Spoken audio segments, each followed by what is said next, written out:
దుర్గమ్మ అయ్యా దేవుడికి రాలా? ఇంకా రాలేదయ్యా. ఆడికి ఊరు నిండా పెత్తనాలేగా. ఆడితో ఏమన్నా పని ఉందయ్యా? పని ఉందంటావేంటమ్మా? రాను రాను నీకు మతిమరిపై కూతున్నట్టుంది.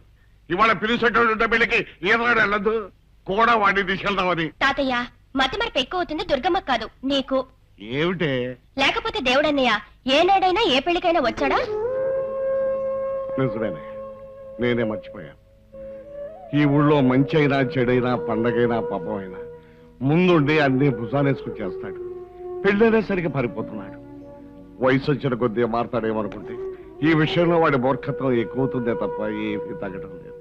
అయ్యగారు అన్ని డాక్టర్కి చూపించడానికి పట్నం తీసుకెళ్తా అన్నారు. మొన్నే ఫోన్లో డాక్టర్ గారితో మాట్లాడాను దుర్గమ్మ. వచ్చే వారం తీసుకురామన్నారు.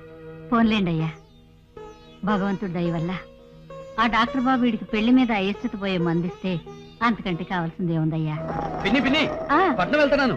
అలాగా, మళ్ళీ ఎప్పుడు వస్తావు? 2 రోజుల్లో వచ్చేస్తాను. ఊరే పట్టాడా? ఏంటి నన్ను ఎందుకు నేను పట్నం వెళ్తున్నాను. నీకేం తెమ్మంటావు? పెద్ద పెద్ద గొలికాయలు. తాత తాత నేను పట్నం వెళ్తున్నాను. నీకేం తీసుకోమంటావు? కాటికి కాళ్ళు చాపు కూర్చున్న వాడిని నువ్వు నాకేం చేస్తావురా? అస్తమానం నువ్వు కాళ్ళు నొప్పులు అంటుంటావు కదా, పులిపం వేసిన అమృతాంజనం డబ్బా ఉంటుంది చూడు, అది దస్తాలే. మా నాయనే కనుక నువ్వు ఆగు. ఇదేవరు కనుక నానాగమంటుంది? ఊరు కొత్త? అవును, మా పిన్ని ఊరు నుంచి వచ్చింది. దేవుడి పిన్ని. దేవుడా? కనుక నేను పట్నం వెళ్తున్నాను. నీకేం పట్టమంటావు? నీకు ఇష్టం వచ్చింది పట్రా. తాతయ్య రోజు భోజనం చేసిన తర్వాత ఈ మాత్రలు వేసుకోవాలి, మర్చిపోవద్దు. ఇది సరేనమ్మా. దేవుడు ఏడి అవతల ట్రైన్ కి టైం అయిపోతుంది. దేవుడు అన్నయ్యకి ఊరంతా బంధువులే, చెప్పిరాడానికి వెళ్ళుంటాడు. వీడు ఊరంతటికి చెప్పొచ్చే వరకు రైలాగొద్దు. ఆగరు తాతయ్య, ఎవరి కోసం ఆగుద్ది? దేవుడా మజా అక్క? సంతోషించాము. ఇక్కడ అయ్యగారు నీ కోసం ఎదురు చూస్తుంటే అవతల నీ పెత్తనాలేంట్రా? ఎక్కడికెళ్ళా? ఎక్కడికేంటి? అందరికీ నేను పట్నం పెడుతున్నట్టు చెప్పాలా? పట్నం నుంచి వాళ్ళకి ఏం కావాలో కనుక్కోవాలా? పైగా నేను 3 రోజులు ఊళ్ళో లేనంటే అందరూ బెంగ పెట్టుకుంటారు కదా, అందుకే అందరినీ కలిసి ఓసారి చెప్పొచ్చాను. దిగొచ్చాడండి పెద్ద మగాడు. తీసుకో. ఏంటది? మినపరొట్టి కొబ్బరి పచ్చడి. మినపరొట్ట? అయితే ఎప్పుడో పట్టు పట్టేస్తా. అక్కడ తింటారు కాదురా, రైల్లో తింటాను. సంచిలో పెట్టు. బయలుదేరు. వస్తున్నా. దారిలో నీ తలతక్క వేషాలతో అయ్యగారు నిస్కించమాక. మాకు తెలుసులే, పెద్ద చెప్పొచ్చు.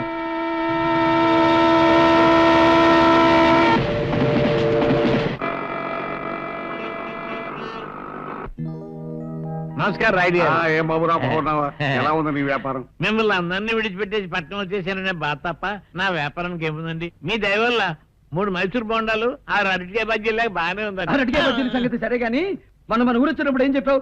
నాకు టోపీ కొని పంపిస్తానన్నావుగా, పంపలేదే దొంగ బాబాయ్? మర్చిపోయింది దేవుడు, ఏమనుకోవద్దు.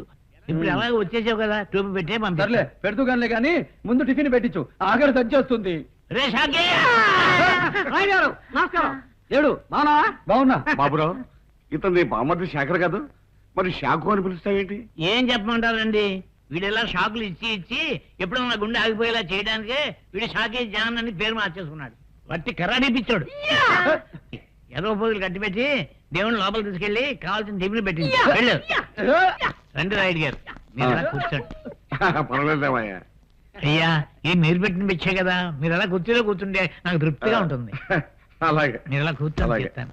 అయినా దేవుణ్ణి పట్టణం చూపించడానికి తీసుకొచ్చే ముందు నాకు చిన్న ఉత్తరముఖ రాయొచ్చు కదా. వాడిని ఇక్కడ తీసుకొచ్చింది పట్టణం చూపించడానికి కదయ్యా, ముందు వాడిని డాక్టర్కి చూపించాలి. అలా చెప్తే రాడేమోనని పట్టణం చూపిస్తానని ఒక్కతో తీసుకొచ్చాను. నా బెంగంతా వాడి గురించానయ్యా. నిజమేనండి బాబు, దేవుడు దయ వల్ల మన దేవుడికి నా కాస్త తిక్క తగ్గిపోతే అంతకన్నా మనకు కావాల్సింది ఏముందని.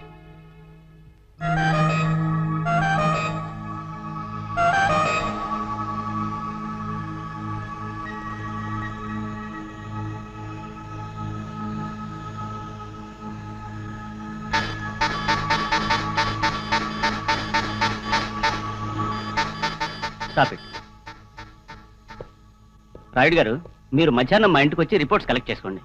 ఈలోగా నేను స్టడీ చేసి ఉంచుతాను. అలాగే.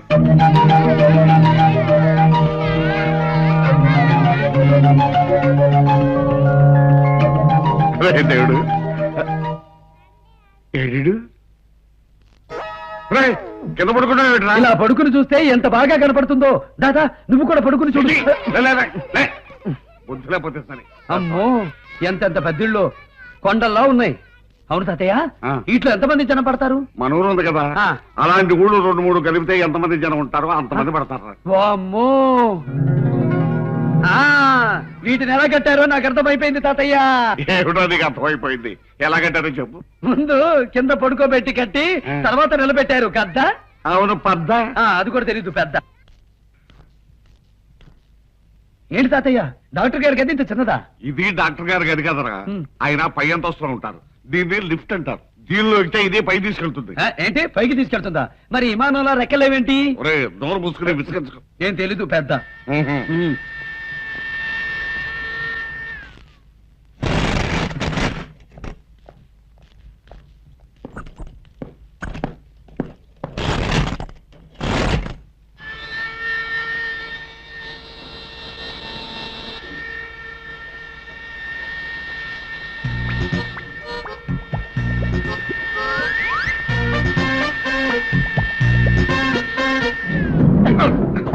క్షమించండి, వాడికి ఏం తెలియదు.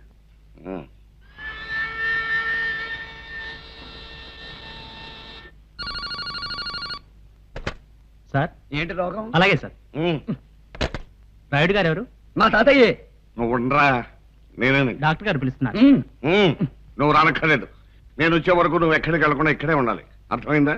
అలాగే.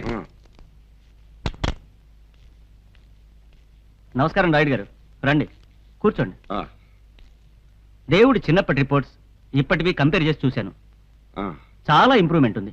ఆ, బ్రెయిన్ చాలా ఫ్యాకల్టీస్ లో తన వయసుకు తగ్గ గ్రోత్ ఉంది. ఆ, కొన్ని పార్ట్స్ లో 10 ఏళ్ల కుర్రాడికి ఉండే గ్రోత్ మాత్రమే ఉంది. ఉమ్. ఇంకా 2-3 ఏళ్లలో అతను పూర్తిగా నార్మల్ అయ్యే అవకాశం కనిపిస్తుంది. ఒక్క పెగ్గితనం తప్ప మిగతావన్నీ బాగానే ఉన్నాయి డాక్టర్ గారు. కాకపోతే పెళ్లి మాట ఎత్తేసరికి పారిపోతున్నాడు. అదే అతన్ని పెంచిన తల్లికే మాకు బెగ్గగా ఉంది. తల్లిదండ్రులు తనని కని వదిలేశారన్న విషయం అతని మనస్సులో బలంగా నాటుకుపోయింది. తన పుట్టుకకు కారణం పెళ్లి. అందుకే పెళ్లి అంటే అయిష్టత ఏర్పడింది. దీన్నే ఫిక్సేషన్ అంటారు. పెళ్లి విషయంలో అతనిలో మార్పు రాదంటారా డాక్టర్ గారు? నోనో, తప్పకుండా వస్తుంది. ఈ ఫిక్సేషన్ 2 రకాలుగా పోయే అవకాశం ఉంది. ఆ. ఒకటి, అతని మెంటల్ మెచ్యూరిటీ పెరగటం, లేదా పెళ్లి పట్ల అతనికున్న ఉద్దేశాన్ని మార్చే బలమైన సంఘటన ఏదైనా జరగటం. ఉమ్. ఈ రెండిట్లో ఏది జరిగినా అతను పూర్తిగా నార్మల్ అయిపోతాడు.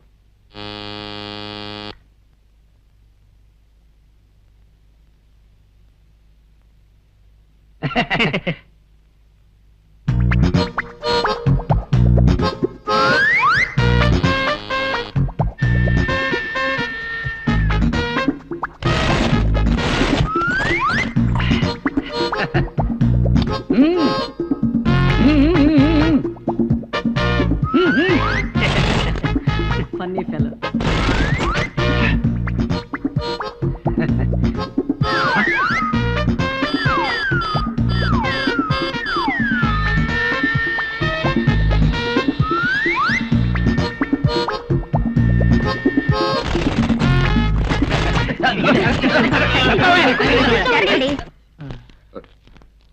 బాబు, ఇక్కడ ఒక అతను ఉండాలి. అతను మీరు లోపలికి వెళ్ళగానే బయటికి వెళ్ళిపోయాడండి. వెళ్ళిపోయాడా? వీడు మార్చడం నా వల్ల కాదు.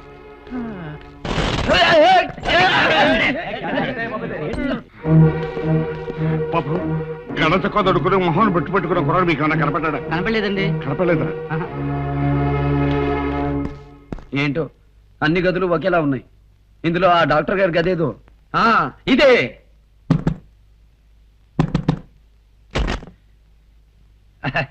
ఎవరు? మా తాతయ్య. బాబు, నీకోసం ఎదురు చూస్తున్నాం. నమస్కారం బాబు. నమస్కారం అండి. నమస్కారం. కూర్చోండి. ఇక్కడ కాదు, అక్కడ కూర్చో బాబు. అబ్బాయి ఒడ్డు పొడుగు చాలా బాగున్నాడు. తిక్క శంకరయ్య సినిమాలో ఇంటి వాళ్ళ ఉన్నాడు. మంచి కండపుష్టి. బాబు, ప్రయాణం అది బాగా జరిగిందా? చాలా బాగా జరిగిందండి. భలే సరదాగా ఉండిందండి లిఫ్ట్ ఆట. కాకపోతే తాతయ్య కోపడతాడని వచ్చేసాను. స్వీట్స్ తీసుకోండి బాబు, మొహమాట పడకండి. భలే వారండి, ఇందులో మొహమాటమే ఉంది. చూడడానికి అన్ని బాగున్నాయి. చూడడానికే కాదండి, ఓయ్ తినడానికి కూడా చాలా బాగున్నాయి. ఆహా, కండపుష్టే కాదు, మ్మ్. నాలాగా మంచి తిండి పుష్టి కూడా ఉంది.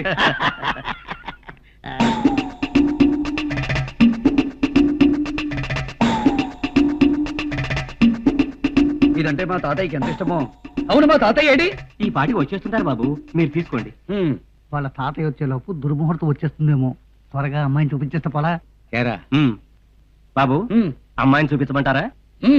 ఇదిగో అమ్మాయిని తీసుకురండి అలాగే బాబు అమ్మాయిని చూడండి ఎలా ఉంది బాబు మీకు నచ్చిందా అమ్మాయికే ఎంత చక్క పెయ్యి తోటలా ఉంది. అయ్యా అందరూ నన్ను క్షమించాలి.